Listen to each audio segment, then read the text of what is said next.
Hello everyone. So now we will start some other methods of separation. So students, हमने ये sedimentation then हमने इसके ये अलग अलग मेथड्स कर चुके हैं, जैसे यहाँ पे डिकेंटेशन, देन कंडेंसेशन, इवोपोरेशन. अब हम इसके मेथड देखेंगे स्टूडेंट्स सॉल्यूशन से. सो स्टूडेंट्स, सबसे पहले देखो यहाँ पे सॉल्यूशन क्या होता है स्टूडेंट.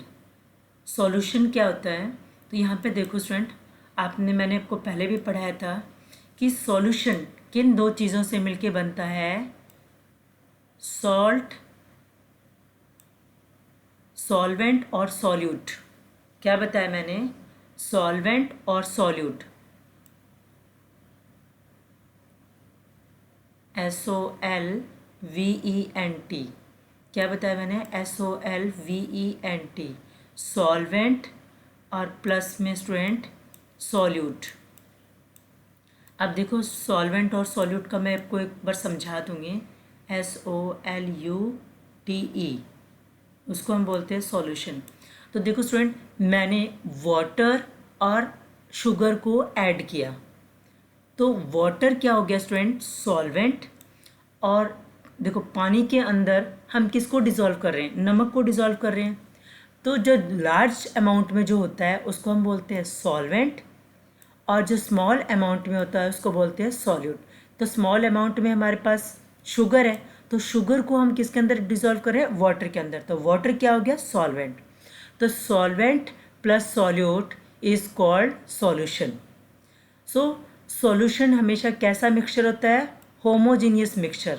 तो जैसे आपने ये वाटर लिया, इस वाटर के अंदर आपने क्या, यहाँ पे ये टेस्ट ट्यूब ली, इसके अंदर ये वाटर लिया स्टूडेंट, और इस वाटर के अंदर आपने सॉल्ट ऐड करो या शुगर ऐड करो.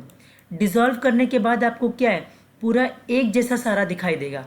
जब एक जैसा दिखाई दे सारा, तो उसको हम बोलते हैं होमोजीनियस मिक्सचर. ठीक है, उसको हम क्या बोलते हैं? Homogeneous mixture. तो सॉल्यूशन हमेशा क्या होता है? होमोजीनियस मिक्सचर होता है, कंपोज्ड ऑफ 2 और मोर सब्सटेंसेस. ये 2 या 2 से अधिक सब्सटेंस से मिलकर बना होता है. अच्छा, इसके अंदर क्या होगा? ए solute is a substance dissolve in another substance. या आप बोल सकते हो सॉल्यूट वो चीज़ होता है जो अदर सब्सटेंस के अंदर डिजॉल्व हो जाता है. सो सॉल्यूट क्या होता है? वो चीज़ होती है जो अदर सब्सटेंस के अंदर डिज़ोल्व हो जाता है, उसको हम सॉल्यूट बोलते हैं. और सॉल्यूट जिस चीज़ के अंदर डिज़ोल्व होता है उसको हम क्या बोल देते हैं? सॉल्वेंट. सॉल्यूट जिस चीज़ के अंदर डिज़ोल्व हो रहा है, यानी solute is dissolve in some another substance, so that another substance is called solvent. And the thing, या आप कह सकते हो the substance which is dissolve in solvent. जो सब्सटेंस सॉल्वेंट के अंदर डिज़ोल्व हो रहा है उस सब्सटेंस को हम बोल देते हैं solute. And solute and solvent together called, when solute and solvent mix together, that is called solution. ये चीज़ हमें क्लियरली समझ आ चुकी है स्टूडेंट. अब तो इसमें तो कोई ज़्यादा दिक्कत वाली बात थी नहीं, सॉल्यूशन बिल्कुल ईजी है. तो ये हो गया स्टूडेंट होमोजीनियस मिक्सचर. उसको हम होमोजीनियस मिक्सचर है. ये आपके ज़्यादा होमोजीनियस मिक्सचर के बारे में अभी तो आप 6th क्लास में हो, 9th क्लास में आपको ये क्लियरली वहाँ पे एक्सप्लेन मिलेगा. नेक्स्ट देखो स्टूडेंट, यहाँ पे जैसे शुगर, यहाँ पे क्या डिज़ोल्व हो रहा है स्टूडेंट? शुगर और वाटर. तो ये क्या हो गया? शुगर सॉल्यूशन हो गया. तो इसको हम बोलेंगे होमोजीनियस मिक्सचर. ऐसे ये सैंड और ये क्या हो गया स्टूडेंट? वाटर. इन दोनों को मिक्स किया. मिक्स करने के बाद अब जो ये सॉल्यूशन, इसको हम होमोजीनियस सॉल्यूशन नहीं कह सकते. क्यों? क्योंकि वाटर के अंदर सैंड आपको अलग दिखाई देगा और वाटर अलग दिखाई देगा जब आप इसको छोड़ दोगे. तो इसको हम बोलते हैं स्टूडेंट हेट्रोजीनियस मिक्सचर. इसको हम क्या बोलते हैं? Heterogeneous mixture. अब देखो, इससे मैं आपको एक और दूसरा समझाते हैं कि व्हाट इज सैचुरेटेड और अनसैचुरेटेड सॉल्यूशन. अब ये सॉल्यूशन तो है स्टूडेंट, लेकिन सैचुरेटेड या अनसैचुरेटेड सॉल्यूशन के बारे में अब हम इसका डिस्कस कर लेते हैं. सैचुरेटेड सोल्यूशन किसे कहेंगे और अनसैचुरेटेड सोल्यूशन किसको बोलते हैं। तो यहाँ पे देखो 1 मिनट, सैचुरेटेड से पहले, हाँ ये सॉल्यूशन सबको समझ में आ गया। अब ये मैंने आपको समझा चुकी हूँ। यहाँ देखो सैचुरेटेड सोल्यूशन। अब सैचुरेटेड सोल्यूशन कौन सा होता है स्टूडेंट, जैसे आपने ये टेस्ट ट्यूब ली, इस टेस्ट ट्यूब के अंदर आपने क्या डाला स्टूडेंट, वाटर डाल दिया इतना। अब इसके अंदर आप क्या डाल रहे हो, कोई भी सॉल्यूट, चाहे आपने वो नमक डाला हो इसके अंदर या शुगर, उसको डिज़ोल्व, आपने 1 स्पून डाली वो डिज़ोल्व हो गई, आपने फिर दूसरी स्पून डाली वो डिज़ोल्व हो गई, आपने 3rd स्पून डाली डिज़ोल्व हो गई, ऐसे आप डालते रहोगे। लेकिन एक ऐसा टाइम भी आएगा कि वो डिज़ोल्व होनी बंद हो जाएगी, तो उसको हम बोलते हैं सैचुरेटेड सॉल्यूशन।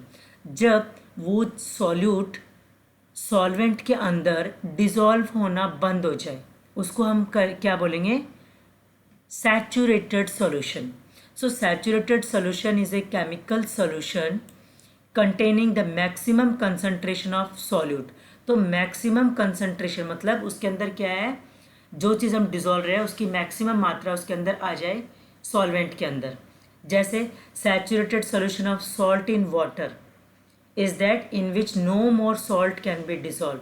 तो आप सैचुरेटेड सॉल्यूशन की डेफिनेशन क्या बता सकते हो, saturated solution is that solution, saturated solution is that solution in which, saturate, यहाँ से डेफिनेशन बता रही हूँ इजी वाली, saturated solution is that solution in which no more, salt को हम क्या लिख सकते हैं, क्योंकि हम शुगर भी तो डिज़ोल्व कर सकते हैं। So no more solute, SOLUTE, no more solute can be dissolve.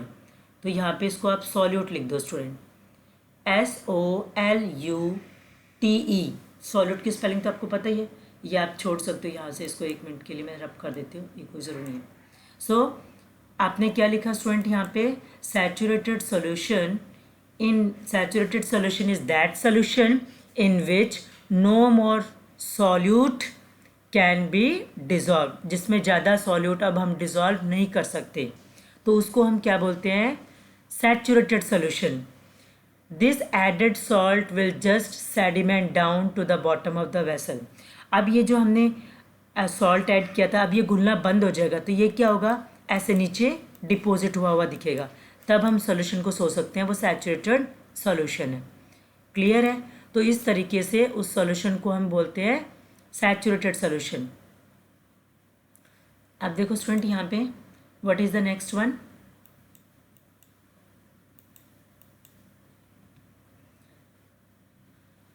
Churning. तो नेक्स्ट क्या है स्टूडेंट यहाँ पे, churning. Churning is the process of shaking up cream और whole milk to make butter. तो जहाँ पे आप कह सकते हो चर्निंग, जैसे यहाँ पे देखो ये, तो ये मेथड को हम बोलते हैं स्टूडेंट चर्निंग। तो इसमें क्या है, मिल्क के अंदर से भी क्रीम को सेपरेट कर सकते हैं और कर्ड के अंदर से भी हम बटर को सेपरेट कर सकते हैं। So curd and butter, or you can say milk and cream, they are separated from each other by the process of churning. So this method is called student churning. Clear है। तो इस chapter में हमने सभी 1 by 1 all methods हमने देखे हैं student. यहाँ पे इवोपरेशन मेथड हो गया, देन कंडेंसेशन, फिर हमने decantation, then sedimentation, filtration, sieving, winnowing, threshing. तो ये सभी हैंड पिकिंग, ये सभी मेथड हमने यूज़ किए हैं। क्या हर एक मेथड्स अलग अलग सब्सटेंसेस में यूज़ होगा, जिस टाइप के सब्सटेंसेस होते हैं उस टाइप का मेथड यूज़ किया जाता है। सो आई होप सभी को क्लियर है। So thank you students. और आज का जो क्वेश्चन है वो है स्टूडेंट, हम राइस के अंदर से हस्क को कैसे सेपरेट करेंगे, सॉरी हम वीट के अंदर से हस्क को कैसे सेपरेट करें, how can we separate husk from wheat, what is that method called, you have to tell the name of this method only. So thank you students for watching my videos.